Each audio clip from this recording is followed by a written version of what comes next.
Hi guys, igama nguSibu the Renewed. Ngifuna uku-explaina kakhulu ukuzalwa kabusha.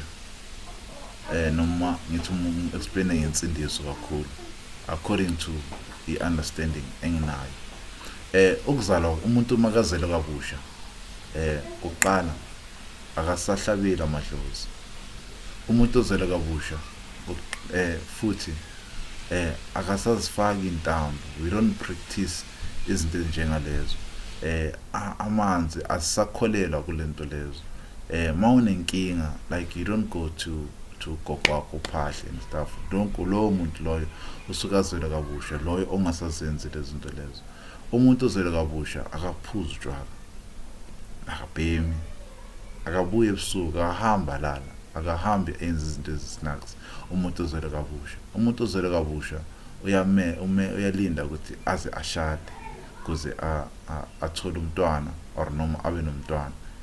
Kuyenzeka mhlambe umuntu bangazalanga kabusha kepha waba nabantwana or mhlambe waba nomntwana. Mase kwenzeka ukuthi azalwe kabusha, uyalinda, alinde isikhathi whereby lapho uNkulunkulu azomnikeza umsizi wakhe indoda noma umfazi. uNkulunkulu lapho azombusisa khona amnikeze umshado, ngoba sex before marriage is a sin. Esikhathini esiningi siyalahleka thina ngenxa yokuba senza ngalendlela thina sicabanga ukuthi ku-right bese sithi insindiso futhi elokugcina insindiso ukukholwa uJesu Kristu. Bakhona abantu abenza lokho, benze kahle, umuntu akaye emathuneni, umuntu akakhuluma even enhlamba, umuntu lese abanye futhi abaphuzi notshwala futhi, and then we think ukuthi lo muntu loyo usindisiwe because of his living a holy life. You can live a holy life but ungenawo uKristu. I-holy life kuyenzeka mhlawumbe abantu ohlala nabo they are holy in such a way ukuthi iziyafinyelela kuwe, uze wabona izindlela zokuphila kahle kangcono, kepha ubungasindiswanga. Ukusindiswa ukwamukela uJesu Kristu njengenkosi nomsindisi.